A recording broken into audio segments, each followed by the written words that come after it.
لیکن اس کی اہمیت اتنی کیوں بڑھ گئی ہے؟ بہت دفعہ نعرے لگتے ہیں، کم لوگ آتے ہیں، کبھی زیادہ لوگ آتے ہیں، کبھی بہت کم لوگ آتے ہیں، آج اس کی اہمیت کیوں اتنی بڑھ گئی؟ اس کی اہمیت اس لیے بڑھ گئی ہے کہ کراچی شہر کے اندر سہیل آفریدی صاحب نے مزار قائد کے آگے پیچھے باغ جناح میں جو جلسہ کیا، جو میں سمجھتا ہوں کہ غیر متوقع طور پہ بہت کامیاب ہوا۔ کراچی کے لوگ جو حالانکہ جلسے کی کوئی پلاننگ نہیں تھی، کراچی پہنچنے سے وہ پہنچے، جمعے کے دن تو انہوں نے کوئی اعلان نہیں کیا ہوا تھا، لیکن کراچی میں اتنا جوش و خروش تھا اور لوگ اتنے ایکسائٹڈ تھے اور اتنی بڑی تعداد میں گھر سے نکل کے خاندانوں کے ساتھ، فیملیز کے ساتھ لوگوں نے جلسہ گاہ تک پہنچے کہ میں نے آپ کو بتایا تھا کہ جاوید چودھری صاحب نے بھی کہا کہ کم از کم جلسہ گاہ جو اندر تھی باغ جناح وہیں کم از کم 1 لاکھ لوگ موجود تھے، تو بہت بڑی لوگ جو ہے موبلائزیشن کراچی کے لوگوں نے کر کے دکھائی۔ اب راولپنڈی کے لوگوں کے لیے، راولپنڈی کی پاکستان تحریک انصاف کے لیے، پنجاب کی پاکستان تحریک انصاف کے لیے یہ بہت بڑا چیلنج ہے۔ اسی طرح سہیل آفریدی صاحب کے لیے اور وہ محمود خان اچکزئی صاحب جنہوں نے علیمہ کو یہ کہا تھا کہ چلے جائیں یہاں سے، اب آپ کو چلے جانا چاہیے اور اگلے ہفتے یہاں کہتے ہیں کہ ملاقات کر دیں گے، ان سب کے لیے یہ بہت بڑا چیلنج ہے۔ کراچی کے بعد یہ چیلنج اس لیے بڑھ گیا ہے کہ ایک امید، ایک ایکسپیکٹیشن لوگوں کو لگی ہے کہ پاکستان تحریک انصاف جو ہے وہ ایک اسٹریٹ موومنٹ کا آغاز کر رہی ہے، اس میں ایک جان پڑ رہی ہے، اس کے اندر ایک نئی زندگی کا آغاز ہے۔ اگر کراچی کے اگلے 24، 36، 48 گھنٹوں کے بعد راولپنڈی میں پاکستان تحریک انصاف ایک مناسب سٹینڈ نہ لے سکے، عمران خان سے ان کی بہنوں کی ملاقات نہ کرا سکے، اور میں کہتا ہوں کہ ایک ملاقات نہ بھی ہو، اگر یہاں پہ ہزاروں لوگ اکٹھے ہو جائیں، یہاں پہ لوگ آئیں، اپنا ولولہ شو کریں، اپنا اتحاد شو کریں، میں تو امید کرتا ہوں کہ سہیل آفریدی صاحب کو یہاں پہنچنا چاہیے۔ پتہ نہیں اب وہ یہاں پہ آتے ہیں یا ان کے کیبنٹ کے یا ان کے منسٹرز یہاں پہ آتے ہیں، لیکن یہ دن بڑا امپورٹنٹ ہے، بیکاز اگر کراچی کے بعد یہاں تحریک انصاف نے اہم سٹینڈ نہ لیا تو جو امید کی لہر انہوں نے جنریٹ کی ہے کراچی سے، جو انہوں نے ایک اسٹریٹ موومنٹ کا تاثر دیا ہے، وہ سارا کا سارا تاثر جو ہے وہ ٹھوس ہو جائے گا، وہ پھوس ہو جائے گا۔ اچھا، اب سہیل آفریدی صاحب جو ہیں وہ تو میں نے آپ کو ایکسپلین کر دیا کہ ان کے لیے اتنا چیلنج ہے۔ جہاں سہیل آفریدی کے لیے، محمود خان اچکزئی کے لیے بہت بڑا چیلنج ہے، وہاں جناب مریم نواز صاحبہ کی جو حکومت ہے پنجاب کی، اس کے لیے بھی بہت بڑا چیلنج ہے۔ یہ خبریں آپ مسلسل سن رہے ہوں گے کہ جب سے کراچی کا جلسہ ہوا یا کراچی کی موبلائزیشن سامنے آئی ہے تو پنجاب حکومت اور پی ایم ایل این کے جو منسٹرز ہیں فیڈرل گورنمنٹ میں، وہ مسلسل سہیل آفریدی صاحب پہ انہوں نے اپنی بندوقیں یا توپیں جو ہیں وہ انہوں نے، ان کا رخ جو ہے وہ سہیل آفریدی کی طرف کیا ہوا ہے، اور مسلسل باقاعدہ پنجاب فورینسک لیب کی مدد سے یہ ثابت کیا جا رہا ہے کہ سہیل آفریدی صاحب کوئی دہشت گرد ہیں، اور 9 مئی کی دہشت گردی کے واقعات جس میں کبھی سہیل آفریدی کی ایف آئی آر نہیں کٹی تھی، وہ ایک ایف آئی آر کاٹنے کی وہاں پہ کوشش کی جا رہی ہے۔ تو سہیل آفریدی کو انہوں نے آلریڈی ٹارگٹ کیا ہوا ہے۔ اب سہیل آفریدی جو ہیں under the circumstances Adiala jail آج پہنچتے ہیں اپنے لوگوں کے ساتھ، یا اپنے لوگوں کو بہت بڑی تعداد میں وہاں پہ بھیجتے ہیں، یہ ایک بہت بڑا امپورٹنٹ لٹمس ٹیسٹ اور سوال ہوگا۔ اور آفریدی صاحب ہیں کہاں پہ؟ جب آخری ان کی اطلاعات آئی ہیں تو وہ سوموار کا جو دن ہے وہاں انہوں نے کراچی کے اندر Sindh high court bar association سے انہوں نے خطاب کیا، اپنا تمام کیس انہوں نے عمران خان کے حوالے سے وہاں سامنے رکھا، اور اس کے بعد ان کی آخری جو ویڈیو اب سے تھوڑی دیر پہلے میں نے 1-2 گھنٹے پہلے دیکھی تھی پاکستان تحریک انصاف کے یوٹیوب چینل میں، جس میں وہ کراچی کے ایئرپورٹ پہ کھچا کھچ بھرا ہوا تھا، وہاں پہ کھڑے ہونا ممکن نہیں تھا، وہاں سے جو پیراملٹریز اور پولیس ہیں اس کے حصار میں سے وہ لوگوں کے اندر تھے، اور وہاں سے انہوں نے اپنی فلائٹ لی اسلام آباد کے لیے۔ اب اسلام آباد کی فلائٹ کے بعد کیا وہ وہاں سے پشاور چلے گئے یا وہ اسلام آباد میں ٹھہر گئے، یا اگر پشاور چلے گئے ہیں وہاں سے واپس آئیں گے، یہ وہ چیز ہے جس کا اگلے 12 گھنٹے میں ہمیں پتہ چلنا ہے۔ ایک تھیوری جو مسلسل چل رہی ہے، جس کو پی ایم ایل این کے اینکر پرسنز اور میڈیا کے لوگ بہت زیادہ اس کو فروغ دے رہے ہیں، وہ یہ ہے کہ شہباز شریف صاحب کی حکومت پہ دباؤ ڈالا جا رہا ہے، ان کو وارن کر دیا گیا ہے کہ اگلے چند ہفتوں یا مہینوں میں آپ کی پرفارمنس اگر ٹھیک نہیں ہوگی تو آپ کو ہٹایا جا سکتا ہے، پھر کوئی نیا ایک میجیکل قسم کا ونڈر بوائے جو ہے یہاں پہ لایا جا سکتا ہے۔ کچھ لوگ اس میں یقین کرتے ہیں، کچھ لوگ اس افواہ میں یقین نہیں بھی کرتے۔ ذہن میں یہ بھی رکھیے کہ 10 اپریل 2026 کو شہباز شریف صاحب کو متواتر، چھوٹے سے وقفے کے علاوہ متواتر رول کرتے ہوئے ان کو 4 برس ہو جائیں گے، یعنی عمران خان کو تو 4 برس نہیں ملے تھے، لیکن شہباز شریف صاحب کی حکومت 4 برس کی جو ہے وہ ہو جائے گی۔ لیکن اگر یہ تھیوری ٹھیک ہے اور پاکستان کی اسٹیبلشمنٹ جنرل عاصم مودودی کی ٹیم جو ہے وہ شہباز شریف اور پی ایم ایل این پہ دباؤ بڑھا رہی ہے کسی وجہ سے، تو پھر آج کم از کم ان کو ملاقات کروا دینی چاہیے، بیکاز اگر ملاقات ہوگی عمران خان کے ساتھ تو پاکستان تحریک انصاف کو اکٹھے ہونے کا موقع دیا جائے گا اڈیالہ جیل کے باہر، تو اس سے پی ایم ایل این کے اوپر اور محترمہ مریم نواز کی جو گھبرائی ہوئی حکومت ہے اس پہ اور زیادہ دباؤ جو ہے وہ بڑھے گا۔ اب میں ایک اور انٹرسٹنگ خبر کی طرف چلتا ہوں، اور اس خبر کا تعلق ہے جناب سعد رضوی صاحب سے، انس رضوی صاحب سے، جو تحریک لبیک پاکستان جسے اب کالعدم قرار دے دیا گیا ہے، جو ڈیفنکٹ ہے، اس کی لیڈرز کے ساتھ ہے۔ پاکستان کے اخباروں میں ایک خبر لگی ہے بہت بڑی، اور خبر یہ لگی ہے کہ پاکستان کی ایجنسیز اور حکومتیں، پنجاب حکومت اور فیڈرل گورنمنٹ نے آپس میں صلاح مشورہ کر کے مختلف نیمڈ اینڈ ان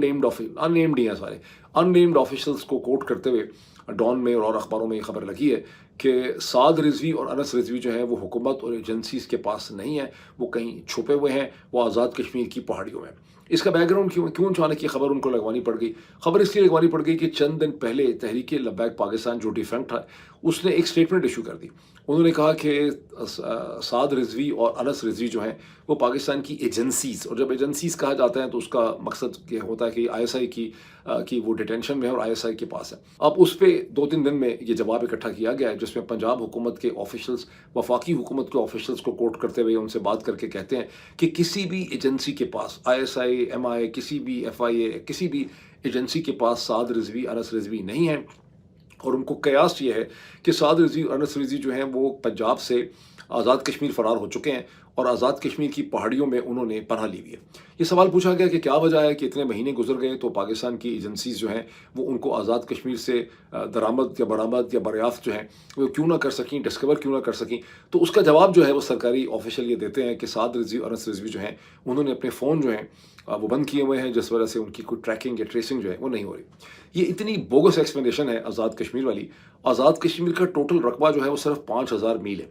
اور یہ 5000 میل جو ہیں یہ پاکستان کا ایک ایسا علاقہ ہے جس کے اوپر پاکستان کی فوجی ادارے اور آئی ایس آئی کو چپے چپے کے اوپر مکمل کنٹرول حاصل ہے۔ اس کی وجہ یہ ہے کہ یہ ایک سینسٹیو ایریا ہے، ان کو ہمیشہ یہ فکر رہتی ہے کہ ہندوستان یہاں پر اپنی جاسوسی کا جال نہ بچھا دے، یہاں پہ کوئی ہندوستان جو ہے وہ تخریبی کارروائی نہ کرتے، یہاں پہ ہندوستان جو ہے وہ کشمیر کا کوئی اور گروپ کھڑا کر کے یہاں پر کوئی ڈفرینٹ قسم کا سیاسی نعرہ نہ کھڑا کر دے۔ اس لیے یہاں پر اس کے چپے چپے کے اوپر نظر رکھی جاتی ہے۔ جو مہاراجہ رنجیت سنگھ کا اوریجنل مہاراجہ رنجیت سنگھ کا کشمیر تھا، جس کی 84,000 اسکوائر مائل کا علاقہ تھا، اس میں سے تقریباً 84,000 جو تھے 84,000 یا 85,000، اس میں سے صرف 44,000 یا 45,000 جو ہے وہ میرا خیال ہے کہ ہندوستان کے پاس ہے، اور باقی جو نہیں، ان کے پاس کوئی 50,000 ہے، 55,000 ان کے پاس ہے، اور 30,000 اسکوائر مائل سے زیادہ کا علاقہ پاکستان کے پاس ہے، جس میں سے آزاد کشمیر کو گلگت بلتستان سے الگ کر دیا گیا ہے، اور گلگت بلتستان کے 26,000 الگ کر دیے گئے ہیں، اور آزاد کشمیر کے صرف 5,000 علاقہ جو ہے وہ پایا جاتا ہے۔ یہ 5,000 کا جو علاقہ ہے اس پہ اتنا کنٹرول ہے کہ یہ کہنا کہ سعد رضوی وہاں پہ چھپے ہوئے مل نہیں رہے، یہ بالکل بوگس ایکسپلینیشن ہے، اور اس کے بارے میں ایجوکیٹڈ گیس جو ہے وہ یہی ہو سکتا ہے کہ ایجوکیٹڈ گیس یہی ہو سکتا ہے کہ یہ ایجنسیز کے پاس ہی ہوں گے، اور جب مناسب موقع آئے گا تب ان کو نکالا جائے۔ آفیشلز کا کہنا یہ ہے کہ ان کے اوپر بہت زیادہ ایف آئی آرز ہیں، اس لیے وہ ڈرے ہوئے ہیں، اور ایف آئی آرز بھی اتنی مضحکہ خیز ہیں، لگتا ہے پاکستان ایف آئی آرز کی فیکٹری ہے، اور کہتے ہیں کہ شیخو پورہ میں دونوں بھائیوں کے اوپر 44 ایف آئی آرز جو ہیں وہ شیخو پورہ میں ہیں، اور کوئی 11 ایف آئی آرز جو ہیں وہ لاہور میں کاٹی گئی ہیں، اور بڑی وہ مشکل کے اندر ہے۔ اچھا جی، موونگ فارورڈ، یہ تو بات ہو گئی پاکستان کے حوالے سے۔ اس وقت روئٹرز ایجنسی میں اور بھی بہت سے اخباروں میں خبر لگی ہے کہ پاکستان کا اب انڈونیشیا کے ساتھ ایک ڈیفنس ایگریمنٹ ہو رہا ہے، جس میں پاکستان کوئی 40 کے قریب JF-17 طیارے جو ہے وہ انڈونیشیا کو دے گا۔ یہ جو سٹوری لگائی گئی ہے روئٹرز کے اندر، جو روئٹرز کو دی گئی ہے، اس میں یہ بھی ہمیں پتہ چلتا ہے بہت سے سورسز سے کہ انڈونیشیا کے ڈیفنس منسٹر کی پاکستان کے ایئر فورس کے جو چیف ہیں جناب سدھو صاحب، ان سے ملاقات ہوئی ہے، اور انڈونیشیا کے جو ڈیفنس چیف ہیں ان کے field marshal general Asim Munir صاحب کے ساتھ بھی ان کی ملاقات ہوئی، اور اس میں کچھ نیمڈ سورسز ہیں، کچھ ان نیمڈ سورسز ہیں جن سے خبر لگائی گئی ہے، اور یہ کوئی ٹائم لائن نہیں ہے کہ طیارے کتنے عرصے میں دیے جائیں گے۔ اس ساری کی ساری سٹوری میں جو مسلسل چھپ رہی ہے، اس میں پرابلم کیا ہے میں آپ کو کچھ اسکرین کے اوپر دکھانا چاہتا ہوں۔ ایک سٹوری پہلے آئی کہ پاکستان لیبین نیشنل آرمی کو ملٹری کوآپریشن دے گا، ان کو بھی پتہ نہیں JF-17 دے گا یا کیا دے گا، پھر اس اور بہت سی ٹریننگ وغیرہ دے گا، اکوپمنٹ دے گا۔ پھر آپ نے سنا کہ ایک خبر اب سے 1-2 دن پہلے آئی ہے کہ پاکستان جو ہے وہ سوڈان کی جو ایئر فورس ہے، سوڈانیز جو آرم فورسز ہیں SAF، ان کو بھی ڈیفنس کمپیکٹ ٹریننگ دے گا، مختلف چیزیں دے گا، ان کو بھی JF-17 کے طیارے دے گا۔ پھر اب یہ سن چکے ہوں گے کہ پاکستان اور سعودی عرب کے درمیان یہ انڈرسٹینڈنگ ہو گئی ہے کہ جو $2 بلین کا ان کا قرضہ تھا اسے JF-17 کے طیاروں کے اندر کنورٹ کر دیا جائے گا۔ اچھا، پھر اسی ہفتے اسی مہینے جو ہے جنوری میں یہ خبر آئی کہ بنگلہ دیش کے ساتھ ان کے ڈیفنس چیف اور ہمارے ایئر چیف کی ملاقات ہوئی ہے، اور بنگلہ دیش بھی پاکستان کے JF-17 طیاروں کے اندر انٹرسٹڈ ہے۔ ابھی اسٹریٹ کام کا جو ایک ادارہ ہے پاکستان کی ڈیفنس اسٹیبلشمنٹ کا، اس کی ایک خبر مسلسل چلائی جا رہی ہے، پروموٹڈ خبر ہے۔ اب ایسا لگتا ہے کہ پاکستان کی اسٹیبلشمنٹ نے بہت یہ سیکھ لیا ہے کہ کیسے جو ریجنل قسم کی پبلیکیشنز ہیں، اسٹریٹ کام تو خیر ان کی اپنی ہے، اسٹریٹ 4 یا اسٹریٹ فارم وغیرہ ان کی اپنی ہے، لیکن انہوں نے یہ سیکھ لیا ہے کہ الجزیرہ کے اندر خبریں کیسے لگوانی ہیں، روئٹرز کے اندر خبریں کیسے لگوانی ہیں، عرب نیوز میں خبریں کیسے لگوانی ہیں، اور ظاہر ہے جب یہ خبریں فیڈ کرتے ہیں تو پھر ہندوستان کے اخبار بھی سینسیشنلزم کے لیے ان خبروں کو اٹھا لیتے ہیں. تو وہاں پر اب لیبیا کی خبر بھی لگ گئی ہے، سوڈان کی خبر بھی لگ گئی ہے، سعودی عرب کی خبر بھی لگ گئی ہے، اب اس کے اندر بنگلہ دیش کی خبر بھی لگ گئی ہے، اور اس کے اندر انڈونیشیا کی خبر بھی لگ گئی. اب ذرا یہ اندازہ لگائیں، کہیں 40 طیاروں کی بات ہو رہی ہے، کہیں 25 طیاروں کی بات ہو رہی ہے. پروڈکشن کیپیسٹی کتنی ہے پاکستان کی؟ پروڈکشن کیپیسٹی یہ ہے کہ 2015-16 میں پاکستان صرف 16 جے ایف طیارے جو ہے وہ سال میں پروڈیوس کرتا تھا. اب یہ کلیم کیا جاتا ہے کہ 20 طیارے کوئی کچھ سال پہلے تک وہ پروڈیوس کرتا تھا، اور اب یہ تھیوریٹکلی کہا جا رہا ہے کہ پاکستان کا جو ایویونکس کا جو بھی انڈسٹری ہے